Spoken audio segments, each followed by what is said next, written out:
बाबा, आज येताना बासुंदी घेऊन या ना. अगं, कालच आपण आईचा वाढदिवस होता म्हणून आणली होती ना. ऐकलं, गोकुळची बासुंदी पुन्हा खावीशी वाटतेय. खरं सांगू, मलाही खावीशी वाटतेय. पुन्हा पुन्हा खावीशी वाटणारी गोकुळ बासुंदी.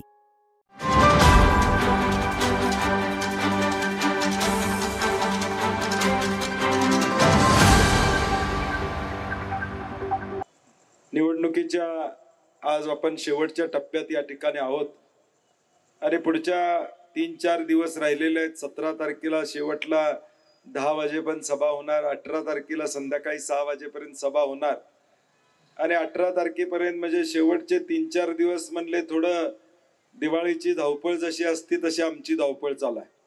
आता ही सभा संपली की अजून तोरसकर चौकामध्ये एक सभा आहे. त्या सभेला मला शेवटला तिथं बॅटिंग करायला जायचं आहे, परंतु म्हणलं पहिलं आपल्या पिचवर बॅटिंग करूया आणि मग तिकडं जाऊया. पहिलं हा तिथं सांगूया आणि तिकडं प्रेशर कुकरला मतदान करा म्हणून सांगायला जाऊया.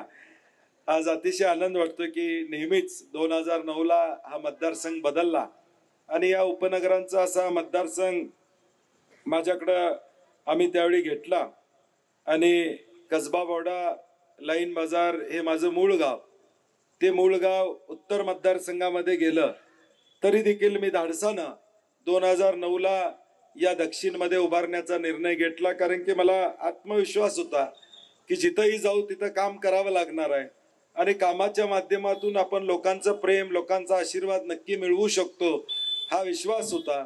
आणि म्हणून गेल्या 15 वर्षामध्ये मी असेल, ऋतुराज पाटील असतील, आम्ही सगळ्यांनी या दक्षिण मतदारसंघाचा चेहरा मोहरा बदलायचा प्रयत्न प्रामाणिकपणे केला. सारंगने आपल्या भाषणामध्ये ऋतुराज पाटलांनी केलेल्या कामाचा उल्लेख केला. असंख्य कामं या उपनगरामध्ये केलीत. पहिलं या कोल्हापूर जिल्ह्यातलं पहिलं इंडोर स्टेडियम हे आपण दक्षिण मतदारसंघामध्ये आणलं होतं. म्हणजे गंधर्व नगरीला ना, आहे सारंग इंडोर स्टेडियम कुठं होतं? गंधर्व नगरीला इंडोर स्टेडियम आणलं होतं. आज कोल्हापूरमध्ये 24 तास जर एखाद्या स्पर्धेची प्रॅक्टिस करायची असेल मुला मुलींना तर इंडोर स्टेडियम नाही आहे. आणि म्हणून पहिलं एक 10 कोटी रुपये खर्चून ऋतुराज पाटलांनी इंडोर स्टेडियम आणलं होतं आणि तेच इंडोर स्टेडियम अगदी उद्या सकाळी वर्क ऑर्डर मिळणार, काम चालू होणार, उद्या सकाळी नारळ फोडायचा आणि आदल्या दिवशी हे जे विद्वान खासदार आहेत ज्यांचा उल्लेख राणीताईंनी केला त्या विद्वान खासदारांनी ते रद्द करायचं पाप या दक्षिणमध्ये केलं. म्हणजे जे इंडोर स्टेडियम आमच्या मुला मुलींना उपयोगाला आलं असतं, उद्याच्या भविष्य काळातल्या खेळाडूंना उपयोगाला आलं असतं, ते रद्द करण्याचं पाप या मंडळींनी केलं. राजकारण करावं, माझी हरकत नाही, तुम्ही दुसरा निधी आणा आणि नवीन चांगलं काम करा, आमची त्याला नकार नाही. चांगलं काम करणाऱ्याला कोण विरोध करत नाही, परंतु जे चाललेलं आहे त्या दुधाच्या भांड्यामध्ये मिठाचा खडा टाकण्याचं काम या मंडळींनी केलं.